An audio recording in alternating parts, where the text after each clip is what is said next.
All right. Hi, everyone. Welcome to our final UTIG discussion hour of the semester. Thanks for joining us. This discussion session, we have Amanda Labrado from University of Texas, El Paso. She's a PhD candidate there. And I've had a lovely time chatting with her, so hopefully we'll get a good amount of time to chat afterwards as well. You guys can ask all your questions. However, you can also ask your questions during the talk. You can simply put up your raise the hand option, and we can have a geologic chat. Without further ado, I'll let her take it away. Thank you so much. All right, good afternoon, everyone. Like Anama said, my name is Amanda Labrado, and I am currently working on finishing my PhD at UTEP in the Department of Geological Sciences. Today, I'm going to be talking to you about geological problems with microbial solutions, a story of carbonate caprock formation. And so in these two first pictures, you can see me at the top here doing field work at one of our field sites called Damon Mound, Texas, which is right outside of Houston, Texas. Below, you can see me here doing field work in Gypsum Valley, which is on the Colorado-Utah border. And so we find carbonate caprock at both of these field sites, but they differ because of their accessory minerals. Damon Mound carbonate caprock is associated with native sulfur, while our Gypsum Valley carbonate caprock is associated with dolomite. So let's get into why this may be, how they've formed, and what this may mean for the future of microbial and geological studies alike.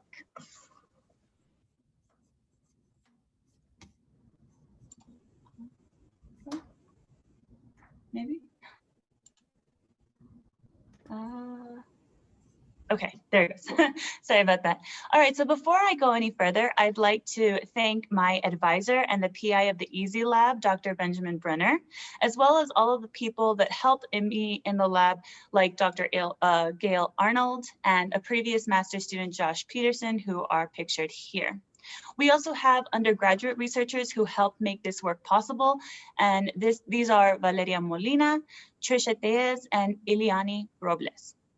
I'd like to give a huge thanks to our ITS Salt Sediment Interaction Research Consortium sponsors.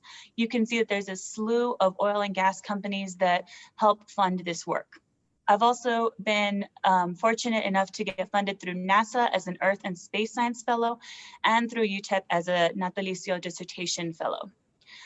Lastly, but not least, I'd like to thank our collaborators at ETH Zurich, Dr. Stefano Bernasconi, and at Caltech, Dr. Antoine Cremer. They make this work possible by measuring a lot of our samples for isotopes.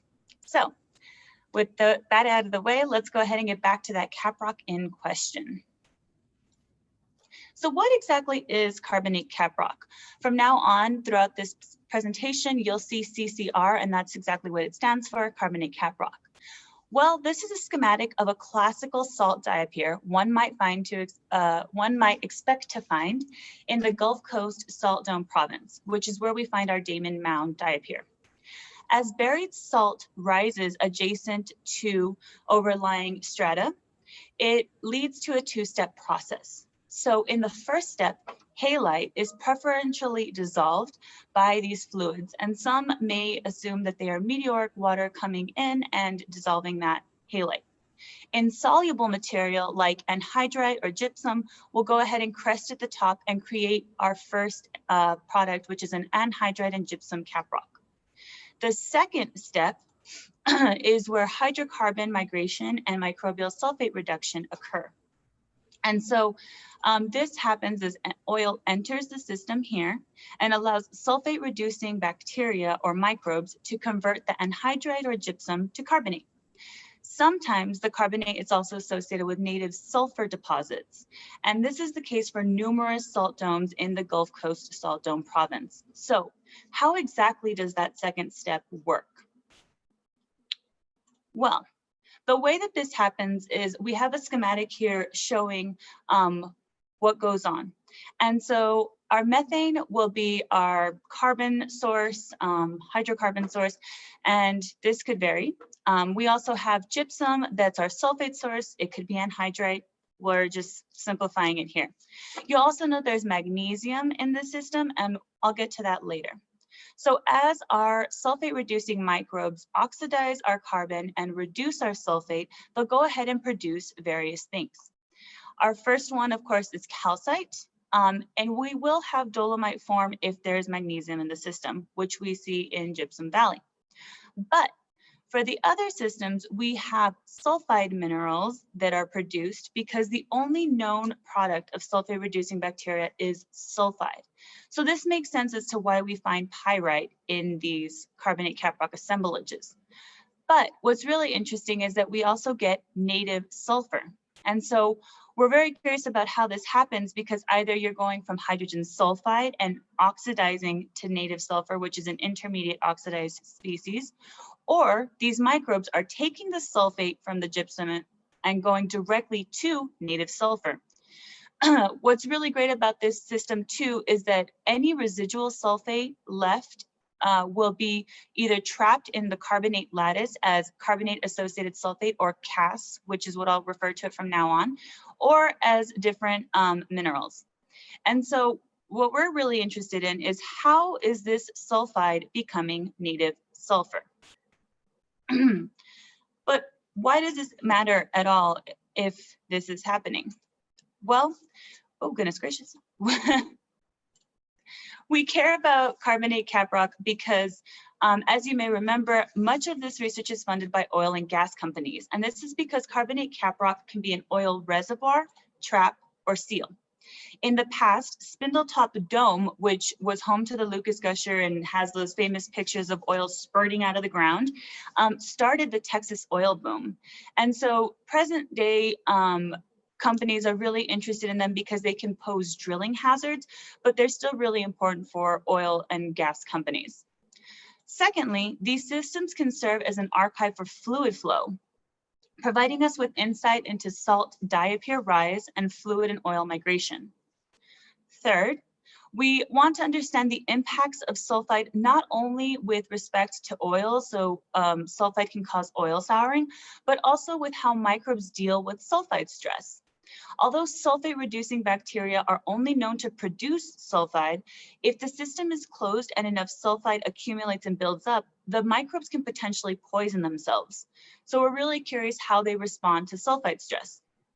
Lastly, if this environment is home to an unknown microbial process, then it can help us understand the metabolic flexibility that these microbes are capable of, as well as possibly giving us clues to where we can find life elsewhere. So not just in our subsurface on Earth, but also out, in space where we continue to look for life. The burning questions that we have specifically for Damon Mound are, what are the source of the fluids forming the carbonate caprock? As I said, some believe that there are meteoric water coming in, and this would mean that it's oxygenated, but that's a problem because oxygen is also toxic to sulfate-reducing bacteria. So we want to see what really is this fluid source for these carbonate caprocks. Secondly, we want to know if this system is truly driven by microbial sulfate reduction, because there's also an abiotic process called thermochemical sulfate reduction, and this does not need microbes. All this needs is heat. And if the temperatures of the carbonate caprock show that they were formed in really hot temperatures, then we wouldn't even need microbes. So that's our second question. Lastly, we're really curious to know if this is microbial, what metabolic pathway is being employed? Is it only one kind of microbe, or are there partners working together? So we're going to go ahead and see how we kind of start answering some of these questions. I use, apparently too many clicks. No, I'm just kidding. I use a four-pronged approach to answer some of these questions. So the first piece of the puzzle is right here, with me going out to the field and being able to properly identify carbonate caprock. This is me doing this at Castle Valley Weld, which is really close to our Gypsum Valley locale.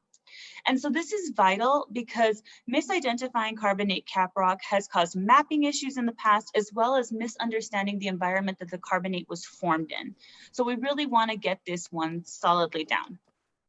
Secondly, I take our hand samples and I go ahead and use geochemical tools to characterize system fluid flow, the source of formation fluids and carbon, and the formation temperatures of these rocks.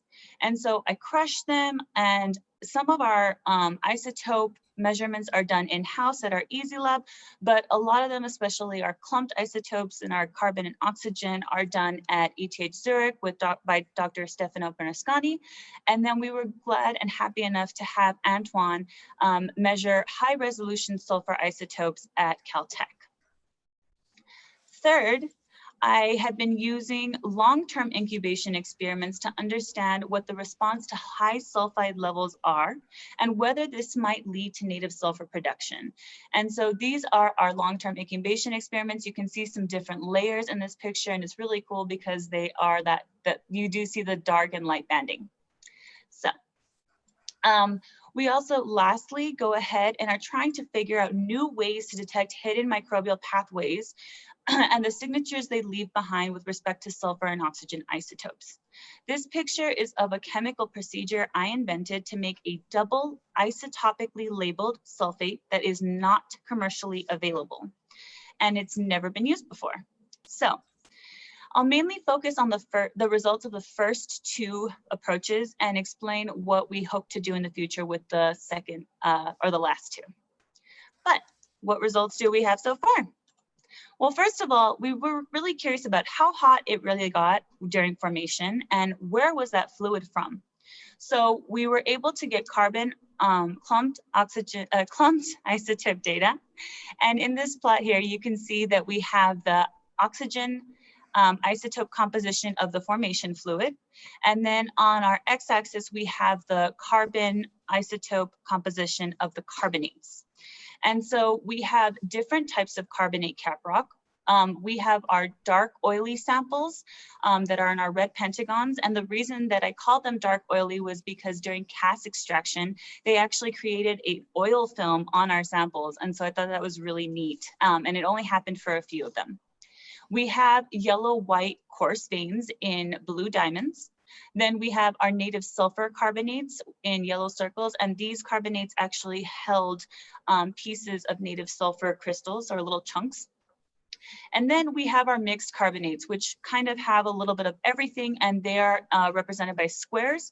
You'll see that different colors represent different samples.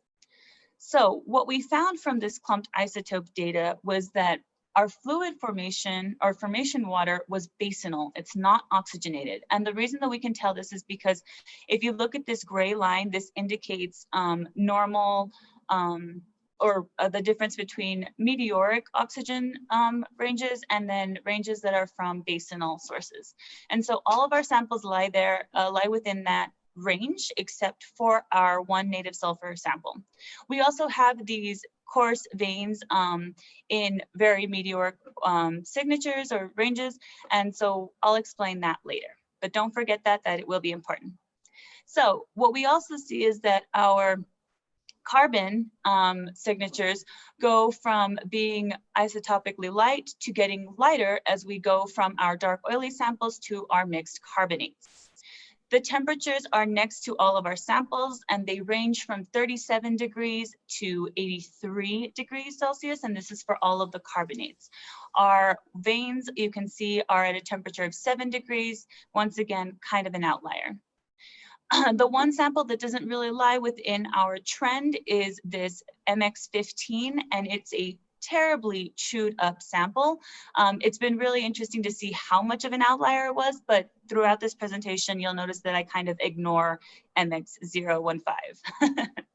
What's great about this, though, is that we now know that our formation fluids were not oxygenated, so we don't have to worry about oxygen being an issue with our microbes. And we know that it wasn't hot enough for thermochemical sulfate reduction, which generally happens around 120 degrees Celsius. So these temperatures are perfect for bacterial sulfate reduction or microbial sulfate reduction. So, what's really interesting is that we were curious about what was happening with the sulfur then. And so what triggered native sulfur formation if this is going on in our carbonates? Well, we got the sulfur isotope composition of the CAS, And that's on our y-axis. And then we looked at it compared to the carbon signatures of the carbonates, or the carbon composition of the carbonates. And so you can see here, this pink line is our Luan gypsum parent salt. And so that's the isotope composition of what we believe to be our starting point. Then we have that once again, carbon-derived oil is in the blue bar, and then on our green bar, we have methane-derived oils ranges. And so we have two different symbols. The squares indicate our bulk CAS, which we measured, and then our circles indicate high resolution isotope data that we received from Antoine. And so initially, you can see that our dark oily samples are very close to, or plot close to our parent gypsum. And these are the samples. And then as we go up, we start to see that our carbon isotopes get lighter and our sulfur isotopes get much heavier. And so what could this, could the sulfide stress have caused native sulfur formation if this is a closed system?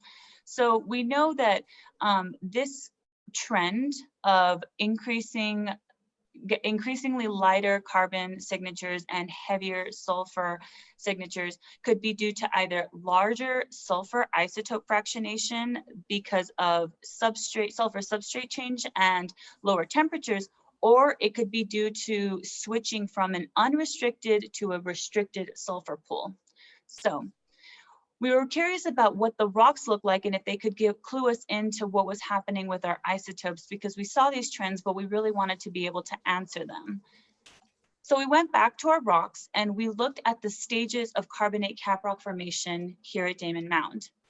And what we found was that there was previous authors, specifically Pickrell et al. In 1988, who based on cathodoluminescence, divided the stages of carbonate caprock formation at Damon Mound. And so they had stages 1, 2, and 3. But we're going to be focusing on stage 1 because it's divided into 2, 1A and 1B. And this is where a carbonate caprock ground mass is formed. So we know that in stage 1A, it's really hot, possibly 90 to 80 degrees Celsius. And this is our initial ground mass formation stage. The samples tend to be much darker and have very little, if any, calcite vein material, which are later stages. And then they have really interesting accessory minerals. And so in this picture here to the left, you can see a little green mineral, which we think might be chlorite, possibly epidote. We're not really sure yet. We need to figure that one out. And we also have doubly terminated quartz and pyrite, which we see quite often throughout our sample. We also have really beautiful quartz rosettes, which you can see here in an XPL stained calcite micrograph. Then when we go all the way down to stage 1B, we can see that the temperatures are cooler. And we know this from our temperature data. And we also see that these ones have more vein material cross-cutting the hand samples, and they tend to be a lighter gray color. They also have accessory minerals like that doubly terminated quartz, but they're much more sporadic than we find in the stage 1A carbonate caprocks. We also see things like ghost mineralization happening, which is this picture here. And you can see a quartz crystal that's grown over or replaced dolomite at some point, and it's preserved. There's possibly a pyrite rim. It's just really interesting. And what's great about this is it's already showing that there are several generations of mineralization and dissolution happening from stage 1A to stage 1B. So we wanted to go back and make sure that our rocks and our isotopes matched and the stories correlated. And we were very happy to find out that they do.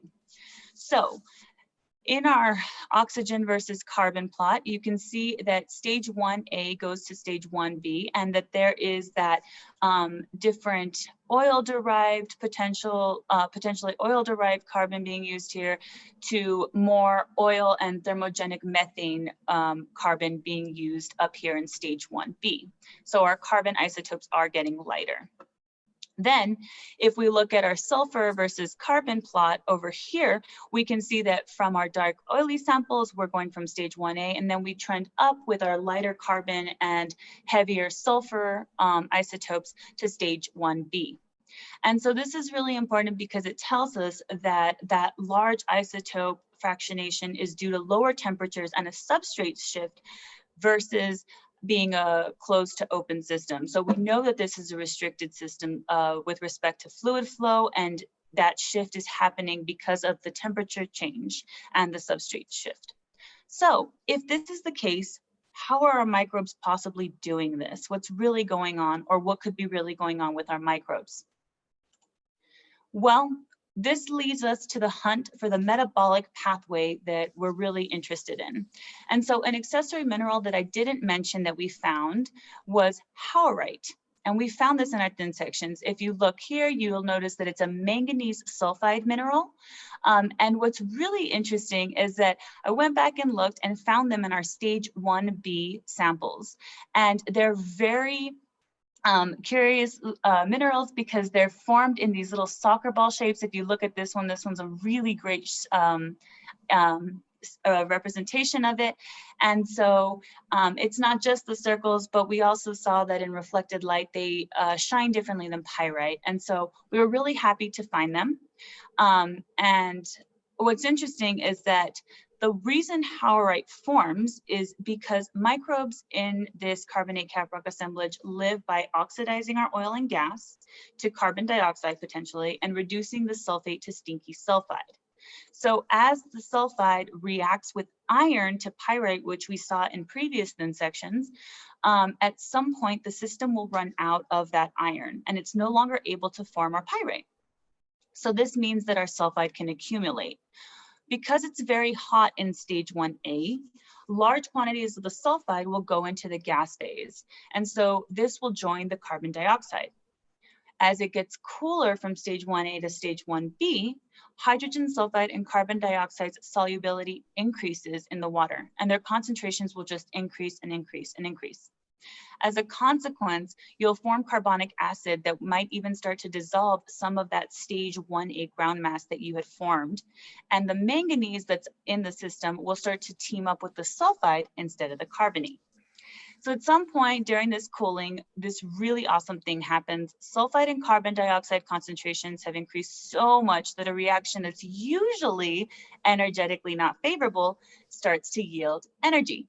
And this is what the implication for howrite is that we start to find a shift from sulfide to native sulfur generation by doing sulfur comproportionation. Try saying that 5 times really quickly. And so the reason that we're really curious about this is because you'll have your sulfide and you'll go ahead and have your carbon dioxide and produce calcium carbonate and native sulfur. And so the graph to the right records some pieces of this story. It shows the sulfur isotope values for the carbonate associated sulfate down here on the x-axis. And on the y-axis, you have the sulfur isotope composition of the Cas insoluble residue. And we're pretty sure this contains pyrite. So we see a trend in which the sulfur isotope values of both the sulfate and the sulfur residue become increasingly heavier. We do have an outlier. That's once again that MX15. It's kind of a nuisance, but it's really fun to see that it just kind of hangs out by itself in all of our graphs. So we know that a change in sulfur isotope patterns can be triggered by either a change to lower temperatures or a change in sulfur metabolism. And we know that the change in temperature happens as we go from stage 1A to stage 1B. It's recorded in our previous graphs, and there's a little scatter, but we know that it's going on right here too. And so the change from 1A to 1B also goes together with the change from sulfide to native sulfur and the appearance of howrite. So the reason we make carbonates again in stage 1B is thanks to this consumption of our carbon dioxide in our sulfur comproportionation reaction. And that would mean that there's less acid happening in stage 1B. So it's really cool how this works, and it's kind of a play on balancing everything so that this could operate. But we were really curious about this, and so we wanted to go ahead and see if we could do some thermodynamic modeling to find out if sulfur proportionation is really truly possible in this environment. So, continuing our hunt for the metabolic pathway, we found out some really awesome results. And so I modeled different carbon substrates, but I would like to focus on the methane results for now because this does not need to be a 2-hour lecture. So we went ahead and coupled methane oxidation to sulfate reduction. And on this graph here, you can see that temperature is at our x-axis, and on our y-axis, we have the amount or content in moles of our substrates that are produced from the reactions that are run. And so you can see that the temperature goes from 90 to 40, which is about our range that we found for our clumped isotope signatures. And we saw that native sulfur, which is in the yellow, and calcite, which is in the blue, were both produced from 90 to 40. They ramp up as the temperature decreases, which we would assume as being stage 1A over here and stage 1B over here. What's really great too is that haurite persists throughout the entire system. So it is present as native sulfur is formed. Sulfide also decreases as our native sulfur production ramps up. So that's really showing the balance of what's happening here. We're really happy with these results, and we're really hoping that the manuscript that we wrote will be published early next year. And so what's really curious about this too is that when these modeling results came out, we saw that there was a pH of approximately 5 the entire time. And so I don't know about you, but that's pretty acidic for something that's producing carbonate caprock, right? You would think that a carbonate would be formed in like 7 to 8 or, you know, something more basic or neutral, but this is pretty acidic. So we're going to go ahead and switch over very quickly to carbonate caprock in Gypsum Valley. And this is Mary Jane Draw, which we believe is our bona fide carbonate caprock here in this field area. And so you can see in this picture that there's gypsum down here in the paradox formation, and there's carbonate caprock with dolomite, not native sulfur. And that's what's really important about this is as we switch over, we're going from a native sulfur dominated assemblage to a dolomite dominated assemblage. And then we have overlying sandstone units, which are the Chinley formation, which is this bright red one, and then the Wingate, which is more of a purplish. And so we're really curious about what's going on here because it does have dolomite and not native sulfur. And one of the most puzzling pieces of the carbon isotope compositions of these rocks is that they are neither fish nor fowl. And so what I mean by that is, if you look at a compilation of isotope values from various carbonates around diapirs that we find in Gypsum Valley in this graph, you can see that we have different samples and we have our Damon Mound bona fide caprock. You'll also notice that on the x-axis, we have our oxygen isotope signatures. On our y-axis, we have our carbon isotope signatures. The oxygen isotope signatures don't really tell us much except for the fact that we kind of cover the entire range of oxygen isotopes. But if you'll look at our y-axis, you'll see that there's a range for seawater carbonates, or typical for seawater carbonates, and that's around this Baltana and possibly the Onion Creek diapir stuff, which locales that don't really matter for this talk. And at the bottom, you'll notice that we have our Damon Mound bona fide caprock. We really know this is what it is, and they are close or within range of oil and methane-derived carbonates. But here, of course, is our Gypsum Valley carbonate caprock samples, and they are neither fish nor fowl. They don't fit in with our seawater-derived carbon or our carbonates that are normal for seawater carbonates, and they don't really fit in with our carbonate caprock signatures. So what is going on here? Well, we were very interested in exactly what that is. And so we wanted to go ahead and try to do clumped isotopes on these to see if they would provide us with some clue as to what's happening. We were really happy to get this because on this graph here to the right, you can see that it's the oxygen isotope composition of the fluid, which we know is important to these rocks, on the x-axis. And then on your y-axis, you have temperature. And so we're going from really hot temperatures at about 135 all the way down to about 50, maybe 60. And so if you remember, 60 was kind of our median range for Damon Mound. So this is way hotter than Damon Mound was. We also see that we're going from evaporitic or basinal waters all the way to meteoric waters. And then we have things that are limestone samples versus dolostone samples. So they kind of parse themselves out. And it's really interesting to see this because that means that there are different stages of formation happening here at Gypsum Valley too. And so one could possibly be a thermochemical sulfate reduction dominated stage versus something that's microbially driven when it's cooler and has meteoric water. But the way that this operates is still in question. And so, oh, sorry about that. We are hoping to find more info or more information on the timing of these events by looking at clasts of carbonate caprock in younger strata. And so we are eagerly awaiting that data and hope to have it by the end of this year. But where is this caprock journey going? Well, this is a cartoon from Strange Planet by Nathan Pyle, and it's one of my favorite because with any good PhD, you attempt science. You try to explain it to somebody.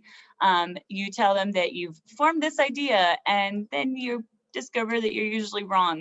So as I've shown in multiple plots here, there are numerous diagrams, and I have a very detailed tribute to my wrongness. So hopefully there's also some rightness in this PhD, but that is science. But in all seriousness, I'm really excited to see what the future holds for this caprock journey.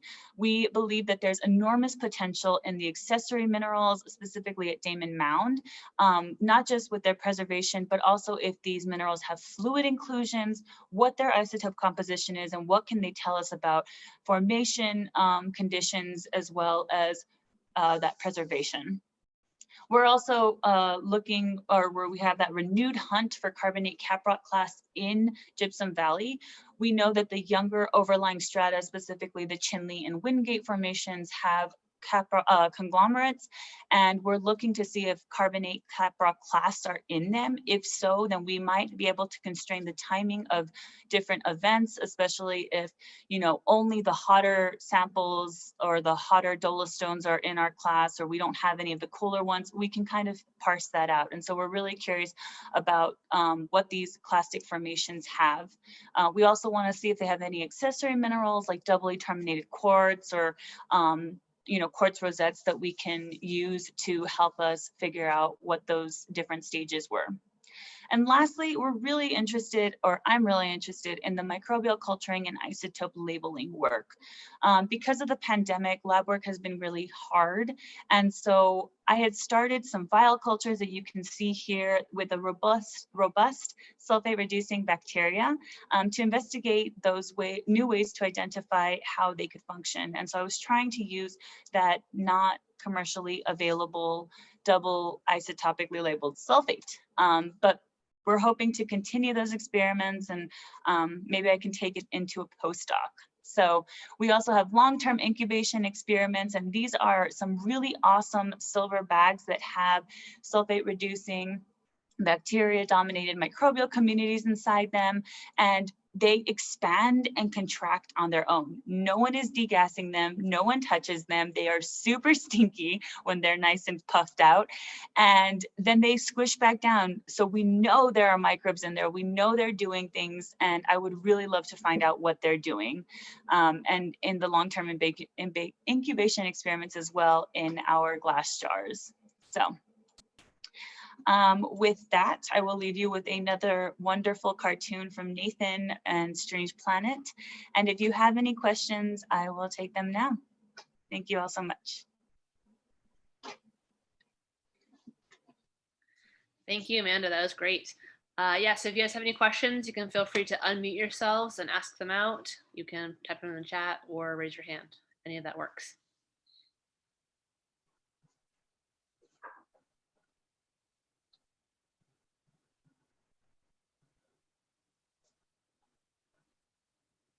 All right, I'll go ahead and break the ice. Usually that we'll get people going. So you mentioned lab work was hard with the pandemic. Is there additional field work that you want to do as well, or have you got all those samples that you need? So we were fortunate enough, and I'm really happy you asked this. We were fortunate enough to be able to make a mad dash up to Gypsum Valley in September. And my advisor, Ben, and I collected some conglomerates. And so we know that we saw class in there, and so we're waiting on that data to come back. And so we believe that we have all the sample. I mean, you never have enough samples if you're a geologist, right? But we believe that we have enough samples to kind of give us a clue as to what's happening with the timing of those events. That's awesome. That's very fortunate. Yeah. Yeah, it was really great. It was a perfect time to go up. And I mean, there's no better place to socially distance than in the middle of nowhere, Utah, Colorado border. So very cool. Additional questions?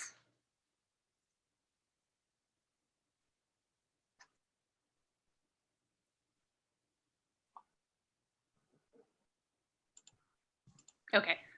I'll ask a quick one. Yeah. So I'm just curious how it's constrained, the sort of temperature range where the microbial mediated sulfur reactions are occurring. Is this done in a lab to get those sort of 60°C numbers?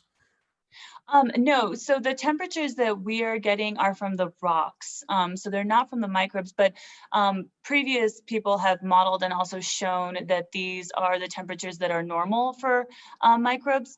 And most people believe that there's kind of a range about 100 to 120 that we really don't know if microbes can exist or not because it is based on lab experiments. Some people have said that there's about they can get up to 110°C, but yeah, in the natural environment, we've only seen them ever get up to, I think, 100. Oh, okay. Thanks. Yeah. Looks like we have a question in the chat as well from Rich Kyle. They say, hi, Amanda, nice talk. Confirming ideas that have been proposed in earlier studies. What is the plus minus on the clumped isotope temperature? We have plus or minus 2, I believe. I could be wrong on that though. I know our errors are a little different for different, since we have different measurements. I'm pretty sure it's plus or minus 2. Maybe I can hop in. The error margin is bigger, actually. Oh, okay. Yeah. Is it for just the clumped? For the clumped, yes. For the temperatures there, it is bigger. I would say, I mean, they run it repeatedly, and actually also for old samples, we get updates from time to time, and the temperatures converge. But I would say probably if you're plus minus 10°C, you're good. So it's much further away than anything that you get from the precision just from the isotope values, because essentially you compound 2 errors, and that makes the total error bigger. And we see that a bit because you have a uncertainty with regards to the fluid and the temperature, and both codepend. And so I would say, yeah, probably 10–15°C plus minus could still be in there as an error. Great. Awesome. Well, thank you so much, Amanda. This is a really enjoyable talk for someone that's not, I'm not like a carbonate person, so I found it to be informative and easy to follow. So thank you. Great. I'm glad you enjoyed. Awesome. And for all of our joiners, this was our last discussion hour of the semester, but we'll have it again in the spring. And so please consider giving a discussion hour talk. See y'all soon. Thank you.